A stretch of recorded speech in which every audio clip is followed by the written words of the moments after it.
even the Kenyan seems to have settled to the fact that treating voters, bribing voters is a normal thing. And the voters are picking the money, and they are also playing the ball or whoever. So you think about it, we don't have a healthy election.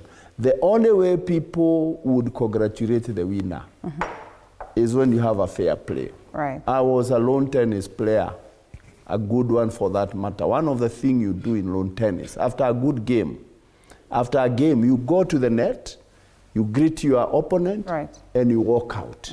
That's the way to play. But believe you me, those who are celebrating, they are celebrating because they got what they wanted and they now know how they can get it.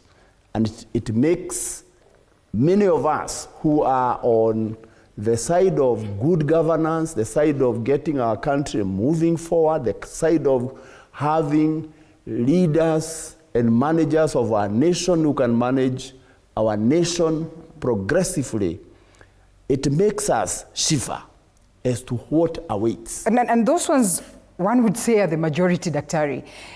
It defeats me. I fail to understand how we acknowledge at one point that we have erred. And there's that knowledge that is clear and, you know, in black and white, yet we still continue to allow for these things to happen. That for a long time, the people of Banisa did not have representation. For a long time, we kept on talking about how we need to have a commission on board. For the longest of time, we have all this drag. We have seen what happened.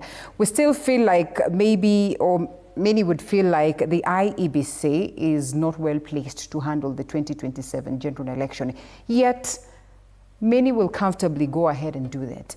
And even those ones that are saying they're going to challenge the results of some of these by-election processes or mini-elections, some of them are actually being told there's no point of going to court because the timelines and all that.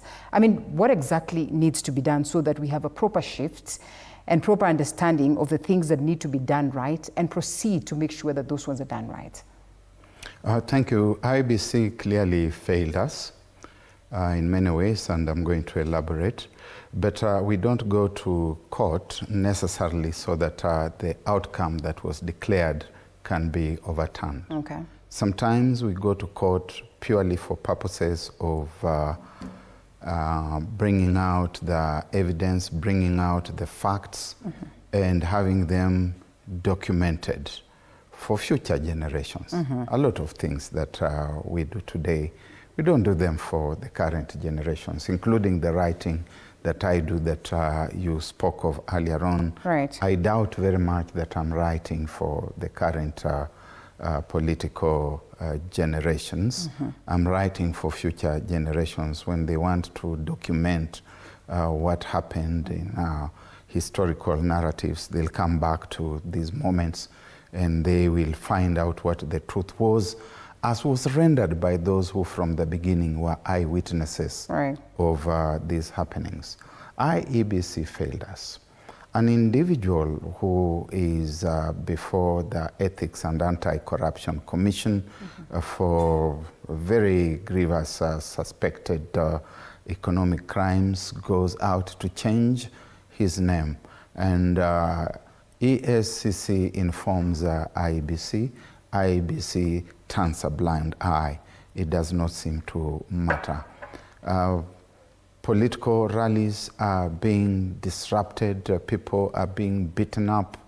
IEBC does not intervene in Malava. At least in Kaspul, they intervened for a while and fined some individuals $1 million shillings each. That election should have been cancelled. That when a member of parliament has his residence invaded by gangsters and sundry hoodlums because he's of a certain political leaning during the campaign season, and which is within the ambit of his rights, nothing happens. The police do nothing, the IBC does nothing. That when you have a candidate staying at a hotel and that hotel is raided, motor vehicles are destroyed, others are raised down in arson, and we take that to be normal.